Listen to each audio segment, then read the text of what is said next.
Mais maintenant, on va changer de sujet tout en restant dans le même. La fin prévisible de Zelensky est l'accord de paix. Nico, tu veux que je te laisse le dire ou parce qu'en gros, je parle de l'Ukraine qui a eu des perquisitions en cours qui visaient le bras droit de Zelensky, ok, un certain Andriy Yermak. Si tu veux dans l'ordre. D'ailleurs, on a parlé d'Andriy Yermak. Vous voyez qu'il y avait un truc qui était assez simultané, à savoir l'enquête de Nabu là, et d'un autre côté, les négociations de paix, et c'est tombé d'une manière étonnamment simultanée. Voilà, 28 points américains. Donc, on a mis un coup de pression au gouvernement de Zelensky en touchant certains de ses proches, et après on lui a présenté, on a dit signe ça. Si tu signes pas, ça va être pire.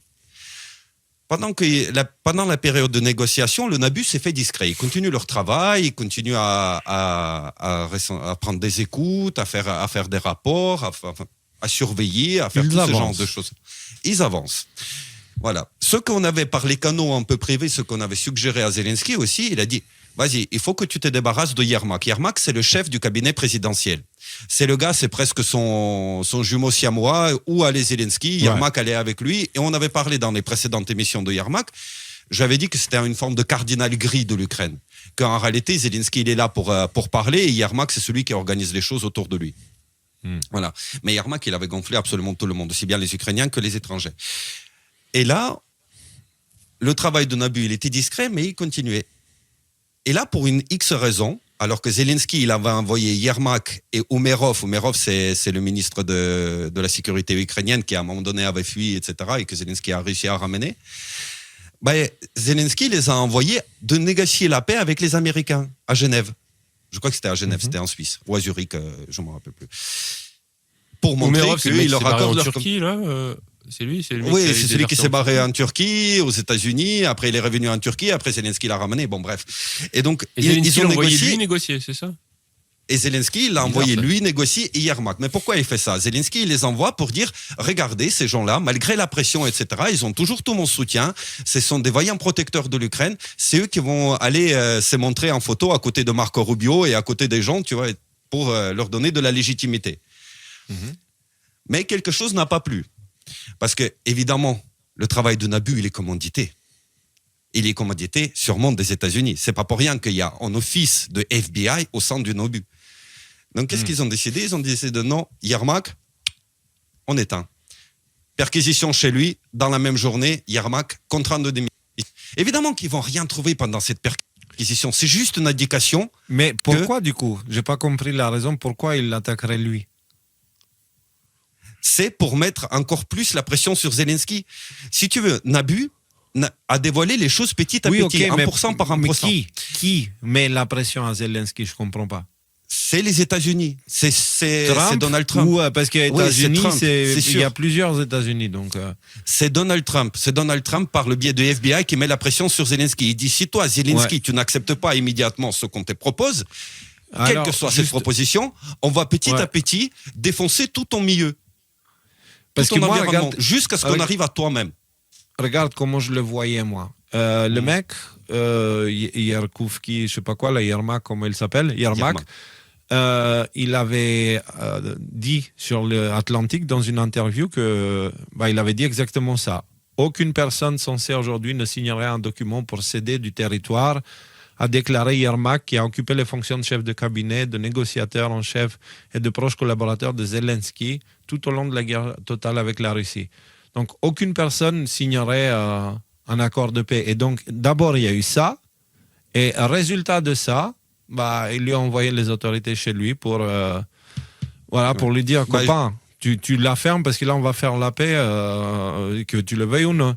Donc, moi, c'est comme ça que j'ai compris. C'est quelle date l'article de l'Atlantique? 27. Donc l'interview était avant. Là, c'était hier, avant-hier. Ça c'est. Mais l'interview était avant et cette nouvelle c'est de quand? Ouais, d'aujourd'hui. C'est d'aujourd'hui, c'est de ce matin. Je l'avais dit dans le live précédent que Zelensky, il a choisi une autre stratégie. Il a dit, quitte à me fâcher avec les États-Unis, je vais essayer de gagner de l'autorité en Ukraine. Et c'est pour ça que Yermak, il a pris cette position. Il a dit, moi, en négociant fort, genre en disant, oui, on cédera pas de territoire, etc., je me présente comme un vrai patriote et compagnie. Donc, sur la scène intérieure ukrainienne, je vais gagner des points, quoi, en quelque sorte. Quitte à perdre des alliés. C'est vraiment le cas. Est-ce que c'est vraiment le cas? Parce que si j'ai bien compris, les territoires qui sont... Non, c'est pas le cas. C'est pas le cas. Ils essayent de tirer, en fait, le moindre avantage qu'ils puissent tirer de cette situation-là, mais c'est une situation d'échec et mat, par essence. Évidemment qu'ils vont pas se rendre et dire, ça y est, on a rendu la main. Donc, ils essaient de jouer toutes leurs cartes. Repousser la fin, quoi, ouais. Exactement. Ils repoussent la fin. Mais là, c'est une cloche qui a sonné comme ça à l'oreille de Zelensky. Il a dit, Zelensky, toi, tu es le suivant. Parce que sur les enregistrements qui sont pas encore publiés, etc., il y a ta femme qui est sur les enregistrements, qui parle de l'argent, comment il sera distribué, comment il va être envoyé à gauche, à droite, de quelle manière il sera détourné. Et puis, il y a toi aussi. Et ça, il le sait. Et les taux, ils se resserrent. Là, la corde se serre autour du cou du gouvernement de Zelensky d'une manière méthodique, lente. Le truc, c'est qu'il faut absolument pousser Zelensky à signer ça, parce que pour l'instant, il n'y a pas d'autre autorité en Ukraine. Même si les Russes le reconnaissent comme illégitime, du moins, il reste toujours de facto président de l'Ukraine.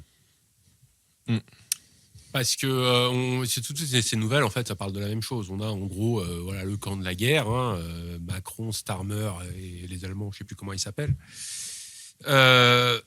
Et là, la guerre est en train de s'arrêter. En fait, on le voit qu'il y a des gros efforts pour arrêter la guerre. On fout la pression à tout le cabinet de Zelensky. Enfin, tout ce que tu viens de raconter, quoi. Il y a même Trump qui a fait une annonce hier en disant que on allait signer la paix, c'était bien. Enfin, j'imagine que tu vas nous en parler un petit peu plus tard.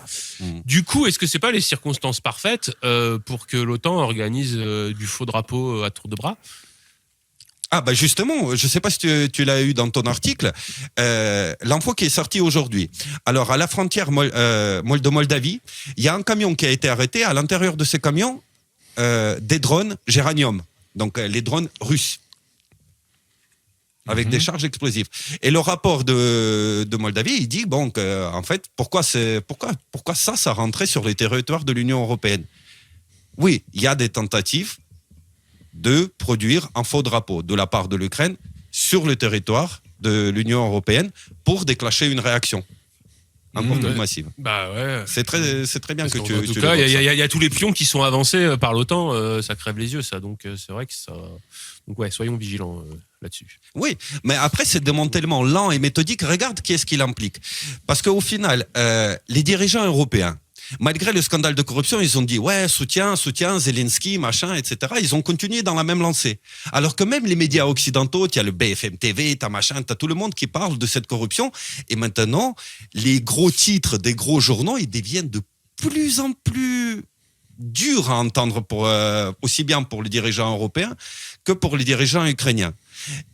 Et cette démarche méthodique vise également à exposer les gouvernants européens dans leur soutien à ceux qui est infailliblement et sans aucun doute complètement corrompus et qui sont en train de gaspiller l'argent de leurs contribuables, donc les gens qui ont voté pour eux ou qui gouvernent, ils le balancent dans un trou noir.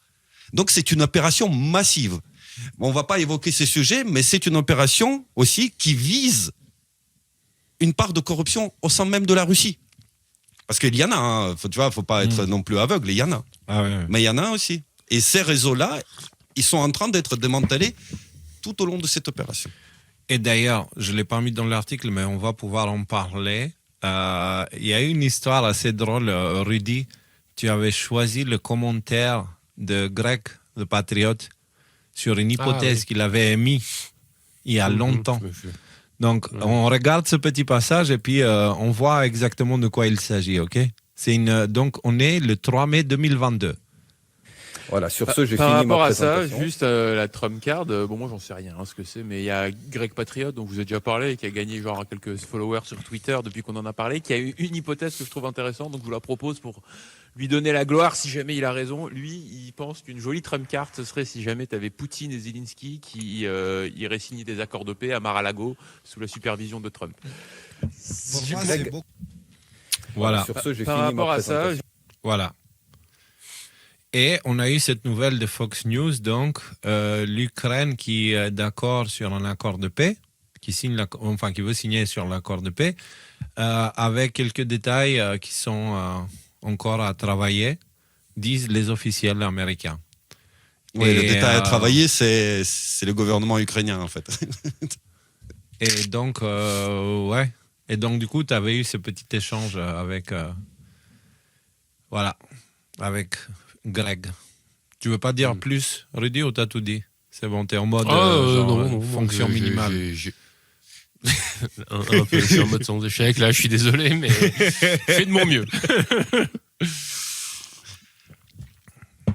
Voilà, donc il y a eu ça aussi. Donc apparemment, on ne sait pas dans quelle direction vont les choses, mais grâce à Nicolas, on a une meilleure compréhension dans tout ça.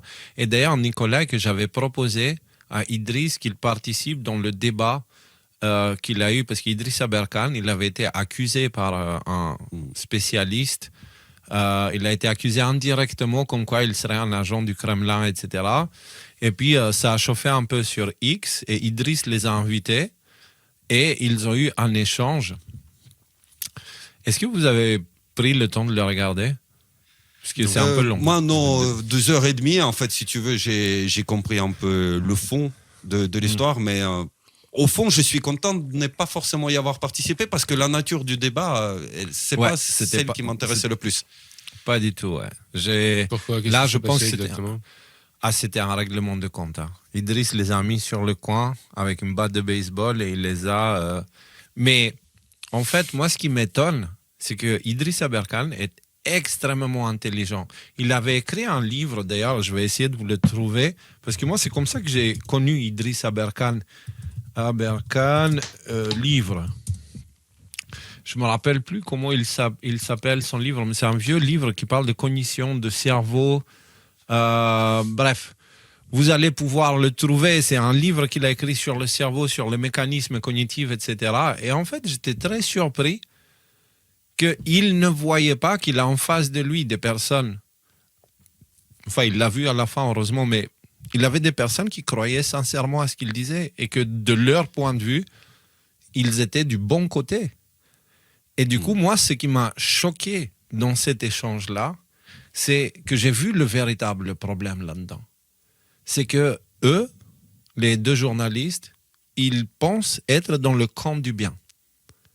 Et du coup, étant dans le camp du bien, en tant que gentils, ils se permettent des choses qu'ils n'acceptent pas du camp opposé.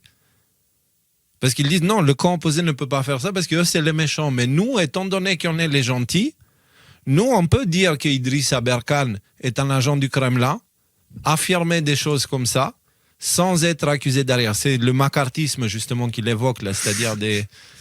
Oui. Il demande une enquête pour prouver qu'il est innocent. Enfin, je vais dire, c'est le monde à l'envers.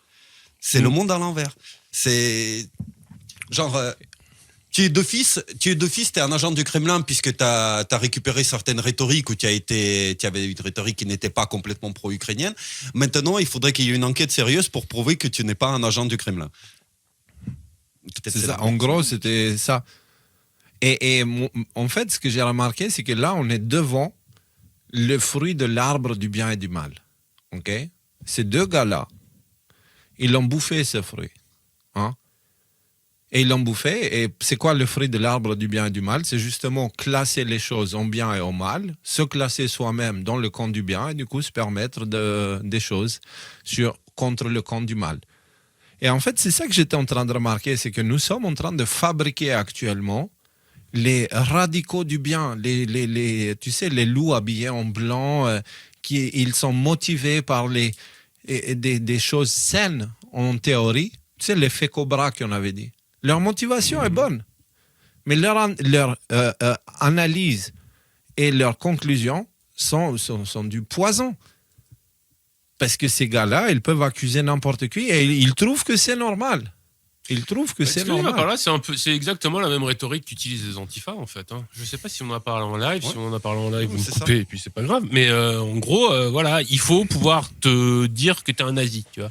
Ok, tu vas dans la même boulangerie que la grand-mère de Alain Soral, donc tu es un nazi. Donc, vu que tu es un nazi, ben, on peut te casser les genoux, même si finalement on n'a aucune raison concrète de le faire. Mais du fait qu'on est arrivé à t'associer à ce camp du mal, ça nous justifie de te faire toutes les pires atrocités au nom du fait que nous, on est dans le camp du bien. Et ce genre de rhétorique, ça t'amène en enfer, quoi. Donc c'est après là où je suis, bon, j'ai pas vu ça, et puis bon, je veux dire, je pense que les cas sont différents pour chaque individu. C'est le côté, ils sont convaincus de ce qu'ils disent, ils sont convaincus de ce qu'ils font. On a déjà eu souvent ce débat-là. Toi, je sais que Léo, c'est une position que tu tiens, notamment au sujet des journalistes que tu avais reçus, des fact-checkers et des choses comme ça, sur laquelle moi je suis pas encore convaincu. Mais en fait, le nœud du problème est ici, quoi. Est-ce qu'on a affaire à des gens qui sont extrêmement corrompus et qui sont prêts à tout et à n'importe quoi? Moi, je vais te dire, le mec de TF1, c'était un stagiaire qui voulait nettoyer le rectum de celui qui l'avait embauché. Simple. C'est ce que j'ai vu. Le genre de personnes qui n'ont aucune conscience propre et qui vont juste faire ce qu'on leur dit, ok? Martin Veil, l'archétype de l'arrogance moderne occidentale à 100%, le gars rien à foutre de tout, en fait. Une sorte de nihiliste, on va dire, d'une certaine façon. Rien à foutre de tout, le mec. Et même les choses qu'il défendait publiquement, tu voyais que derrière la caméra, il en a tellement rien à foutre, en fait. Nico, ça va? T'étais dans un état d'hypnose, Ouais, j'écoute attentivement. Excusez-moi. Non, mais t'avais une tête, je me suis dit, waouh, il est... et du coup, les journalistes que j'ai vus, moi, il y avait William Oduro, avec qui j'ai passé 3 mois d'échange parce qu'il voulait carrément écrire un livre sur les complotistes et il a fait référence sur moi dans son livre. Et en échangeant sur 3 mois, j'ai compris qu'il commençait à prendre conscience qu'il faisait de la merde, mais qu'il était dans une position où il ne pouvait plus trop faire marche arrière, en fait. Parce qu'il avait une famille, il avait une situation professionnelle. Il est devenu de gamer à quelqu'un qui avait une certaine autorité, qui était pris au sérieux. Donc, il sentait que, écoute, tu sais, c'est comme écraser une araignée. Tu sais que ce que tu fais, c'est pas bien. Mais tu préfères l'écraser avant d'aller dormir que de dormir dans la même pièce avec une araignée. Alors, bien sûr, la meilleure idée, c'est de la prendre, de la foutre dehors. Faut pas tuer les insectes. Bref, enfin, quand on peut l'éviter, c'est bien. Donc, voilà, c'est de ce genre de choses. C'est-à-dire, il commençait à s'en foutre un petit peu sur sa morale. Mais ce que je voyais à chaque fois, c'est... On ne croit... C'est pas les journalistes qui tirent les ficelles. Non, ils sont pas du tout assez intelligents. Ils n'ont pas du tout les épaules ils n'ont pas du tout... Sans dire qu'ils tirent les ficelles, c'est... voilà. Est-ce qu'ils sont convaincus de ce qu'ils disent ou pas? C'est une grande question qui m'intéresse encore beaucoup. Alors, c'est ce que je te dis, c'est qu'il y en a qui sont convaincus et il y en a qui font leur job. Voilà, c'est pour ça que je t'ai donné ces 3 profils différents. Tu vois, le stagiaire de TF1 qui est venu ici, lui, il n'en avait rien à foutre, il voulait juste que le rectum de son patron soit propre, c'est tout, tu vois. Et comme ça, il peut avoir plus tard le rêve, tu vois, du journalisme. Martin Veil, c'est juste, il est arrogant, en fait. Il est arrogant, il est intelligent, mais son arrogance le rend aveugle, ce qui veut dire que son intelligence est totalement faillible. Et en plus, il n'en a rien à foutre. C'est ce que j'ai compris en ayant passé 9 heures à la maison ici, avec lui qui essaie de me tendre des pièges tout le temps, partout, dans tous les sens. Et après, William Oduro, qui est papa d'une enfant, enfin voilà, il a une approche différente, il est un peu plus sage, mais pareil. Je pense, et en fait, dans le cas de William Oduro, il suivait des ordres. Hein. Le bouquin qu'il a écrit, c'était une commande. Les articles qu'il fait, certains, c'est même pas lui qui les écrit. Il y avait un article où il avait parlé de moi alors qu'on échangeait et il était en train de me descendre. Et je lui dis, William, ça va ou quoi? On est en train d'échanger gentiment et là, tu es gentil avec moi et dans l'article, tu me casses les genoux. Article du Monde, sur moi. Et il me dit, ah non, mais attends, je sais pas ce qui s'est passé, moi, j'ai pas fait cet article-là. Et il y avait le nom William Oduro dessus. Il dit, non, mais ça, c'est un stagiaire qui a fait l'article et ils ont mis mon nom avec parce que je suis son surveillant, je sais pas quoi, mais c'est pas moi. Je dis, mais les gars, c'est quoi ce bordel? Qu'est-ce que vous faites? Tu vois le genre de choses. Et moi, j'aurais jamais su ces choses-là. Et j'aurais jamais eu ce recul-là si j'acceptais pas ces gens-là chez moi. C'est pour ça, comme tout le monde me disait à l'époque, ouais, mais Léo, ils vont tendre un piège et tout. Ouais, d'accord, mais je n'ai rien à foutre, j'ai pas peur d'eux. Moi, je sers papa. Ouais. Tu vois? La chose qui est intéressante aussi peut-être à mentionner, c'est que tu peux passer d'une de ces catégories à l'autre. Et en fait, peut-être que tu es sincère, et puis tu te rends compte, parce que tu as quand même un cerveau qui a des trucs qui puent, mais une fois que tu t'es rendu compte qu'il y a vraiment un truc qui pue, tu te dis, ah ouais, mais là, je suis mouillé jusqu'au cou, j'ai des crédits, j'ai des dettes, j'ai des machins, j'ai la carotte et le bâton, hein, parce que oui, effectivement, si jamais tu fais ce qu'on te dit, tu vois, tu as les honneurs et tu as l'argent et des choses comme ça, mais il faut pas oublier que si tu t'arrêtes de faire ce qu'on te dit, là, en général, il y a aussi un retour de bâton que les gens ont envie d'éviter. On ne sait pas comment peut-être ils sont tenus, ces gens-là. Donc, en tout cas, c'est une question intéressante. Ils sont tenus par le confort. Là-dessus. Ils sont tenus par le confort. C'est aussi simple que ça. Pour tenir les gens. Il y a Non, d'autres manières de pas, tenir les gens. là, par le confort, par la position confortable. C'est-à-dire, Ouais, j'ai bien compris. ils les mettent. Ouais. Mais ouais, ça ne veut pas dire le confort, la voiture de luxe ou la grosse maison. Hein. C'est plutôt la position confortable. Tu n'as pas de conflits à gérer, tu vois. C'est de ça que je parle. D'accord. Pour moi, c'est assez évident. Si tu veux, il commence honnêtement. Voilà. Supposons, on va prendre la guerre de la Russie. Ils disent, oui, effectivement, la Russie, elle a envoyé l'Ukraine, etc. Bon, on va publier les articles, on va en parler de ces sujets-là, etc. Et ils entendent que le ton, globalement, c'est le ton contre la Russie. Ils sont rémunérés pour. Donc, au final, ils commencent à chercher l'information. Leur cerveau trie l'information, tout simplement, et dit, je prends ça. Et je l'écris, et je le dis, et je le répète. Et puis, à force de le faire, il commence à croire, mais croire sincèrement. C'est pas ça, il construit sa compréhension.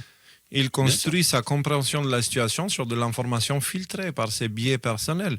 Tu vois. Exactement. Donc, pour revenir, je suis dans le camp des complotistes, c'est la même chose, et je pense qu'on a le même phénomène. Hein. Si jamais tu arrives dans une réunion des décodeurs, même pourtant on a essayé d'aller contre la polarisation et tout ça, quelqu'un qui arrive en disant ah non les vaccins c'est super bien, je veux dire tu te fais tomber dessus par tout le troupeau quoi. En fait. Tu veux savoir, quelqu'un qui se présente devant toi en étant, hey Rudy, regarde, je suis réveillé. Hein? Quelqu'un qui te dit ça, il est plus endormi que la personne qui te dira rien. Tu sais, donc les gens qui se présentent en tant que réveillés, ils se présentent en tant que tels parce qu'ils ont besoin à ce que quelqu'un les croie parce qu'eux-mêmes ne se croient pas. Tu vois ce que je veux dire? Les gens vraiment réveillés, ils parlent très peu. Tu vois? Et ils prennent du recul et voilà, ils cherchent le calme la plupart du temps. Donc, bien sûr qu'il y a ça dans le camp des réveillés, entre guillemets, parce que les gens réveillés, ça reste des gens quand même avec les mêmes défauts et les mêmes qualités. Pour revenir à Idriss Aberkan, j'ai trouvé le bouquin. C'est celui-là. Libérez votre cerveau. C'est à travers ce bouquin que je l'ai connu, moi, il y a déjà un moment, bien avant Décodeur et tout ça, quoi. Et c'est bien. C'est pas mal. C'est vraiment bien. Je pense que c'est un livre, si vous avez le temps et que vous comprenez le sujet, c'est pas mal.